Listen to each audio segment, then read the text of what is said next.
দেবো মা।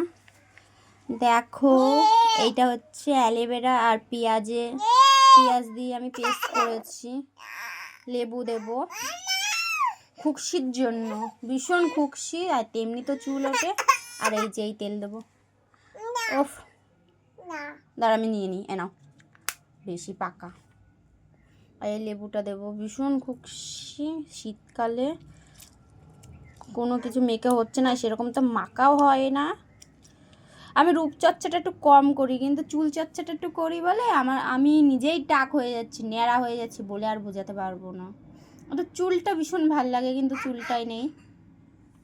আর এই আর একজন যা দেখবে তাই ওকে খুলে ঠুলে দিতে হবে এখন। এই যে দামি দামি শ্যাম্পু কন্ডিশনার তেলে কোনো কিছুতেই কিছু হয় না, ফাও 1000 টাকা নষ্ট করা হয় আমার।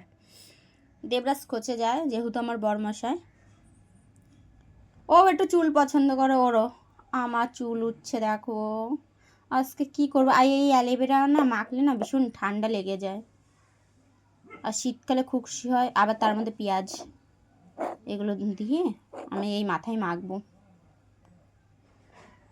মেখে মাথা ঘষবো, কিছু করার নেই। আরে মাখতামও না গো, ভীষণ খুকশিতে মানে এত চুলকান মানে উকুন হয়েছে মাথায়।